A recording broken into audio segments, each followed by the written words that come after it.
Details చూస్తే Telangana CM Revanth రెడ్డిపై మాజీ మంత్రి హరీష్ రావు విరుచుకుపడ్డారు. రేవంత్ భాష హిట్లర్ను గుర్తు చేస్తోందని, ఆయన మాటల్లో ఫ్రస్ట్రేషన్, సైకో, శాడిస్టు మానసత్వం కనిపిస్తుందని విమర్శలు చేశారు. నీటి అంశంపై ప్రభుత్వం వ్యవహరిస్తున్న తీరును తప్పుపట్టారు. తాము నీళ్లు పారించమంటే వాళ్ళు రక్తం పారిస్తామంటున్నారని ధ్వజమెత్తారు. రైతుల కోసం తమ రక్తం ఇచ్చేందుకైనా సిద్ధమేనని స్పష్టం చేశారు. సీఎం రేవంత్ ఇష్టం వచ్చినట్లు అబద్ధాలు మాట్లాడుతున్నారని ఆరోపించారు. ఇక షాబాద్ ఘటనపై పక్క రాష్ట్ర ముఖ్యమంత్రి స్పందించినా తెలంగాణ సీఎం మాత్రం స్పందించలేదని హరీష్ రావు ఘాటు వ్యాఖ్యలు చేశారు. మనస్తత్వం వాడొక సైకో రాజ్కుమార్, నిజంగా ఎంత సైకో అయితే నాకు దక్కని వాళ్ళు ఎవరికి దక్కద్దు అని చెప్పి ఆ ఆరుగురిని ఎంత దారుణంగా కోడిని మెడకాయ కోసినట్టు కోసి చంపినాడు. పాపం ఒక ఉన్మాదిగా వ్యవహరించినాడు. ఎంత బాధ కలుగుద్దంటే పాపం ఇప్పుడు ఒక్క అమ్మాయి మిగిలింది అక్కడ. చెవులు వినబడవు, మాటలు రావు, కాళ్ళు లేవు. ఇప్పుడు ఆ అమ్మాయి పరిస్థితి ఏంటి? ఇంట్లో ఆరుగురిని చంపేసిండు వాడు, ఒక్కటి మాత్రమే మిగిలింది, పెళ్లిగాని అమ్మాయి. ఇప్పుడు ఆ పిల్ల పరిస్థితి ఏంటి? ఇంత జరిగితే పక్క రాష్ట్ర ముఖ్యమంత్రి స్పందించిండు ఆ సంఘటన మీద, కానీ ఈ రాష్ట్ర ముఖ్యమంత్రికి కనీసం ఆ సంఘటన మీద స్పందించలేదు ఇప్పటిదాకా. ఒక సీనియర్ అధికారి, ఈ రాష్ట్రానికి చెందిన ఒక ఉన్నతాధికారి, పోలీస్ అధికారి నిన్న గోల్ఫ్ కోర్స్ లో హైదరాబాద్ గోల్ఫ్ క్లబ్ లో గోల్ఫ్ ఆడుతున్నాడు. నిన్న ఈ రాష్ట్రంలో లా అండ్ ఆర్డర్ పరిస్థితి ఏముంది? అసలు ముఖ్యమంత్రి పాలన ఎట్లుందంటే నువ్వెట్లున్నావో నీ పరిపాలన కూడా గట్లే ఉంది. రక్తం పారించే ప్రయత్నం గాని ఎవరి రక్తం అడగలే కేసీఆర్ గారు. తన రక్తాన్ని ఇచ్చి, తన ప్రాణాన్ని ఇచ్చి రాష్ట్రాన్ని సాధించే ప్రయత్నం చేసింది కేసీఆర్.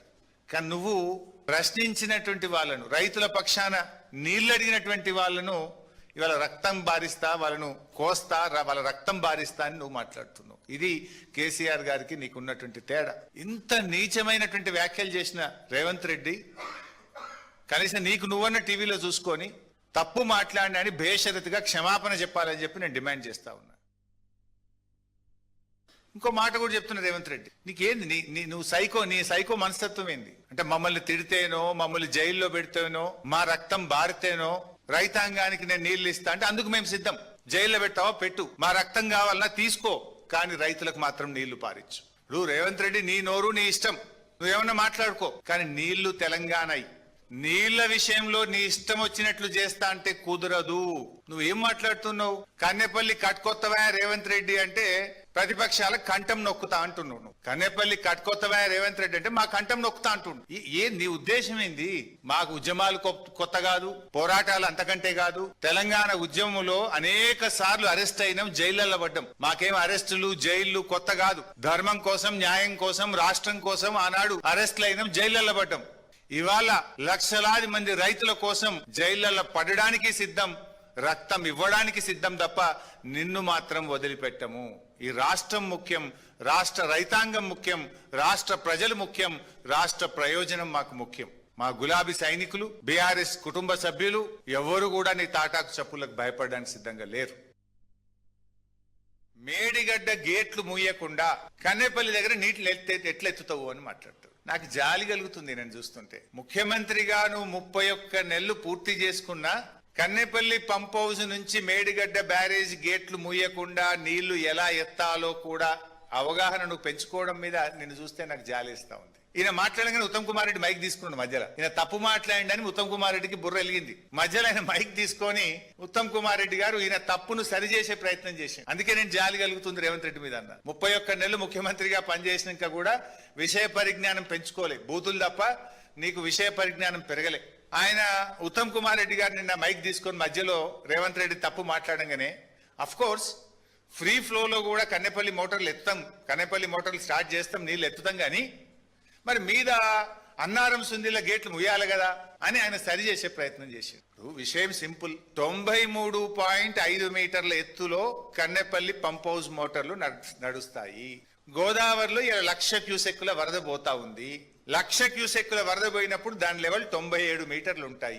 అంటే గేట్లు తెరిచి ఉన్న 97 మీటర్ల ఎత్తులో గోదావరి నది ప్రవహిస్తా ఉంది. నీకు కావాల్సింది 93.5 మీటర్లు మాత్రమే. కావలసిన నీళ్లు ఉన్నది, కావలసిన ఎత్తు హెడ్ రెడీగా ఉన్నది, మోటార్లు ఒత్తు నీళ్లు వస్తాయి బయట.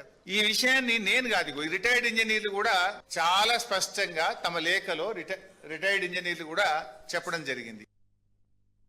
హింసను ప్రేరేపించి హింసను తలపించేటువంటి మాటలు నిన్న ముఖ్యమంత్రి గారు మాట్లాడినారు. ఆ మధ్య చెప్పినాడు ఆయన హిట్లర్ తనకు ఆదర్శం.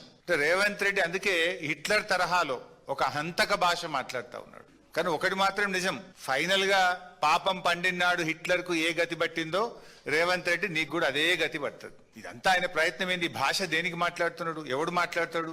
ఫ్రస్ట్రేషన్ లో ఉన్నటువంటి వాడు, విషయం లేనటువంటి వాడు, సమాధానం చెప్పలేనటువంటి వాడు. సమాధానం ఉంటే, విషయం ఉంటే, పరిజ్ఞానం ఉంటే, సత్తా ఉంటే విషయం మీద మాట్లాడతాడు. ఫ్రస్ట్రేషన్ కనబడతా ఉంది నీ లోపల.